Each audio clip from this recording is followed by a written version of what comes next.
Hello and welcome to the silent movie version of Film Bouillabaisse. I'm Allison Parker and here with me as always is... Logan Albright. How's it going, everybody? So Logan asked me if I wanted to do this episode all silent. And of course I said no. Reaction shot from you. I think it would have been fun. I think it would have been a lot of work. But, we'll do it conventional. You guys don't want to push boundaries too much. It's all right.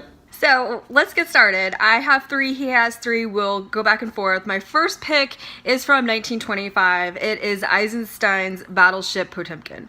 Now, you've probably heard of this or at least seen footage of the stairs. There's the stroller running down the stairs. There's people trampling all over one another and some other iconic shots as well. I just love this movie. It's gripping. It really shows an audience that might be unfamiliar with silent film that silent film can also be enthralling, titillating, as much as any film with spoken dialogue. Have you seen it? I have seen it. I watched it when I was in college studying Russian. We watched a lot of Russian films, and one of them is a film that might make a lot of people's silent movie list, by Dziga Vertov, The Man with the Movie Camera. But we also watched Potemkin, and it was a very interesting film. It was good. Man with the Movie Camera was also nearly one on this list, and I think Strike is also silent. Okay, you go. Okay, my first pick is from 1921. It is the classic vampire film Nosferatu, A Symphony of Horror, by the German director F.W. Murnau. I think this was the first vampire, or not the first vampire movie I've seen. I think this was the first silent movie I saw. And I think it's really well done. It's got that German expressionist thing going on, lots of contrast between light and darkness. It's actually legitimately scary in some parts. The vampire makeup is really creepy. Some of it is dated, obviously. It's not gonna be as scary as a modern horror movie, but I think it established a lot of the tropes of the genre, and it's just a classic. Did I ever tell you that growing up, when I was in high school, my dad had a humongous movie poster of Nosferatu in our living room? Oh, that's cool. And it should be noted that Nosferatu was based on the novel Dracula by Bram Stoker, but the director couldn't get the film rights to it, so he called him Count Orlok instead. And it's the same story, but the names are changed. And it's also worth mentioning that there was a movie, Shadow of the Vampire. Yes!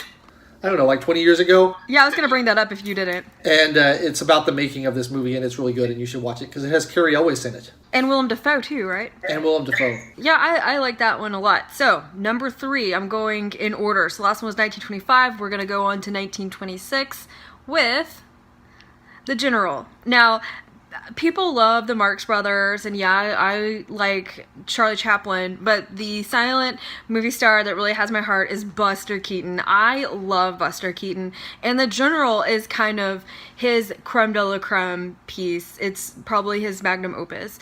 Now, if you've seen the HBO show Bored to Death, there's a scene where all the three main characters are watching The General, and they're laughing at The General because it's really that funny of a movie, and a lot of people at the time that had never seen The General, they were like, wow, you've been talking about The General for all these years and we've just been kind of ignoring you. But then, we saw how funny Jason Schwartzman thought that film was, and we watched it. It is really great. But he's basically on a train. It's called The General, and he's trying to make it stop. He's trying to catch the train up with somebody, and then he's trying to make it stop, and then he's trying to reverse directions. And there's a lot of physical comedy in this work, as there is in a lot of Buster Keaton's work. So if you like this, see other parts of his oeuvre. He does a masterful, dangerous comedy. He hardly ever used a stunt person. And so try, Sherlock Jr., maybe Next. It's maybe my next favorite one. What's your love for Buster Keaton like? Well, I agree with you. He's my favorite silent film comedy star. I think he's got a really gift for physical comedy that none of the others really matched. Chaplin's fine, but he's not nearly as funny as Keaton.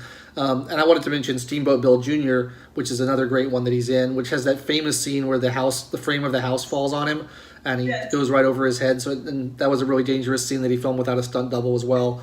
Yeah, he's great, and The General's a great example of his style of comedy. I really like it. The only other thing I would put up against it is some of the early W.C. Fields comedies. Before he started doing sound film, he did a lot of great physical comedy in silent era as well. So just to give a little bit more detail, the front facade of the house comes down and there's a window up top that falls down right over him.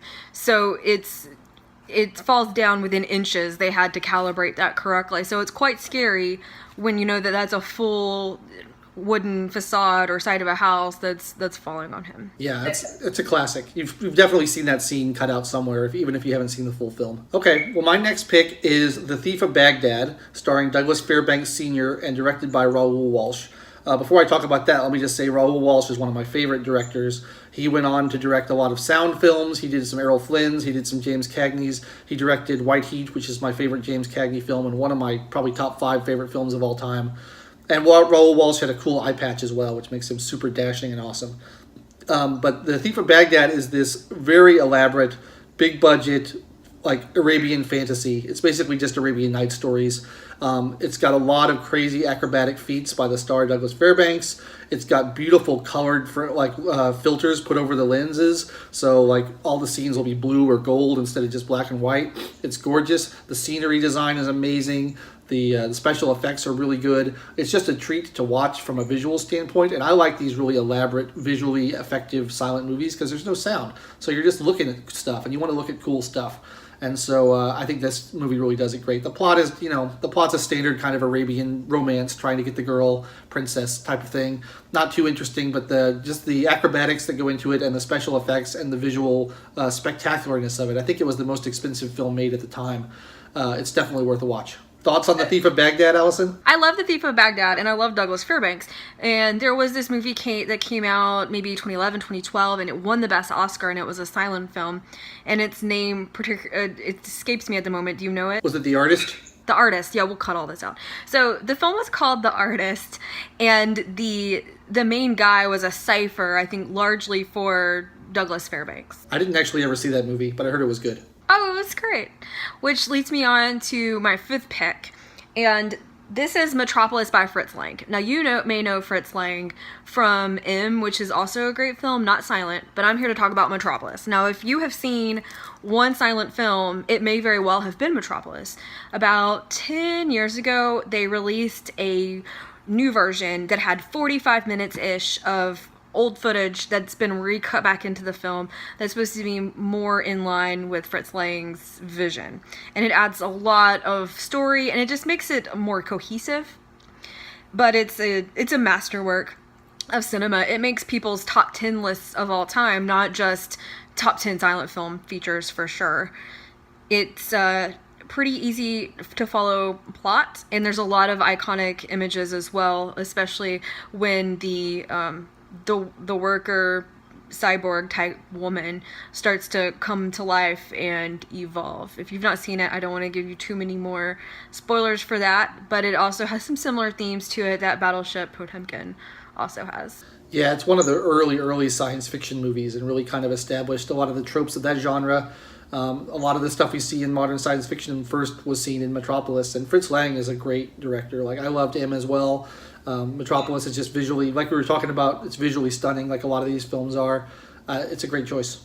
So when I saw that, it was at the Tampa Theater, which is this 1920s theater that's still going strong, and they have a Wurlitzer organ there, and anytime they show a silent film, which is at least once a year, they have a live organist come and play. So to see Metropolis cut with 40 minutes of new footage with having a live accompanist there, that was certainly an iconic moment in my life. Well, that's a great pick, Allison. I'm glad you chose it. I'm going to give my final one now, which I feel is a little bit of a cheat because it's similar to my first pick. It's the same director, F.W. Murnau again, and this was before he came to Hollywood. So this was back in his really early German days when he was making German films, and he made a film called Faust.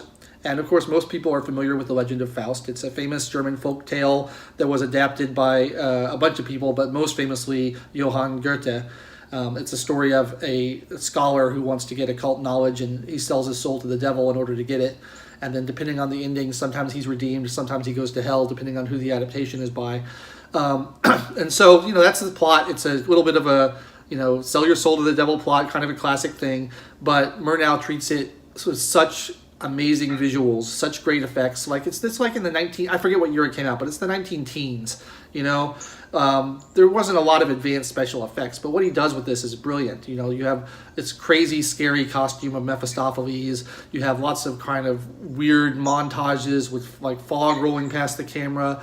There's these giant looming bat wings that show up. It's just like a treat for the senses. It's a beautiful film.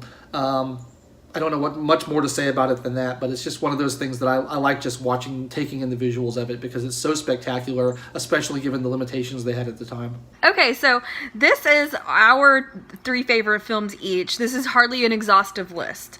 So we're going to have missed a lot of films. Whatever you like, put it down below. Tell us your 3 favorites, as well as any other future topics that you might want to see here on Film Bouillabaisse. We have actually started taking listener requests. Actually, this episode idea came from my dad. So you too can have your idea featured here on the Film Bouillabaisse. Like, subscribe, give us a nice comment, and we'll see you next time. Thanks for hosting with me, Logan. Thanks for keeping it real with me, Allison. Thanks. Hope you have a very silent rest of your evening.